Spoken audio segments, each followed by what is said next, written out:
তৃণমূলের দুই বিধায়কের শপথ নেওয়াকে কেন্দ্র করে রাজ্যপাল সংঘাত সপ্তমী। শুক্রবার রাষ্ট্রপতি দ্রৌপদী মুর্মুকে চিঠি লিখলেন রাজ্যপাল সিভি আনন্দ বোস।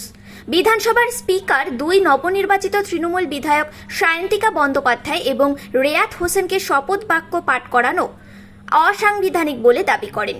রাষ্ট্রপতিকে দেওয়া চিঠিতে রাজ্যপাল বলেছেন, বিধানসভার ডেপুটি স্পিকারকে শপথ বাক্য পাঠ করানোর দায়িত্ব দেওয়া হয়েছিল রাজভবনের তরফে, কিন্তু স্পিকার সেই নির্দেশ অমান্য করে সংবিধানকেও অমান্য করেছেন। শুক্রবার দীর্ঘ টালবাহানা পেরিয়ে অবশেষে 1 মাস পর বিধায়ক হিসেবে শপথ নেন দুই জয়ী সায়ন্তিকা ও রেয়াত।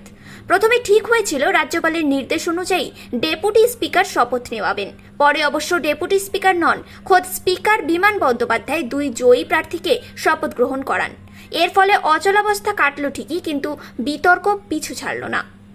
আপনার আজকে শপথ বাক্য পাঠ করানোর পর একটি টুইট করেছেন, গোটা বিষয়টা নিয়ে যাবেন, আপনি কিভাবে দেখছেন? তিনি বলেছেন যে স্পিকার যে কাজ করছেন সেটা সংবিধান মেনে করেননি। আমি রাষ্ট্রপতিজিকে এর আগে জানিয়ে দিয়েছি। আমি খুশি হতাম যেটা উনি যদি আগেই করতেন। তবে রাষ্ট্রপতিজির কাছে আমরা এর আগেই জানিয়ে দিয়েছি, রাজ্যপাল ওখানে পাঠিয়েছেন, খুব আনন্দের কথা। তবে রাজ্যপালের কোনো টুইটের আমি কোনো উত্তর দেব না। উনি বলছেন যে কোনো রুল সংবিধানের ঊর্ধ্বে নয়। রাজ্যপালের কোনো কথার আমি উত্তর দেব না। আমি যা করার আইনসঙ্গতভাবে করেছি, বিধানসভায় নথিভুক্ত হয়ে গেছে, এর বাইরে আমার কিছু বলার নেই। স্যার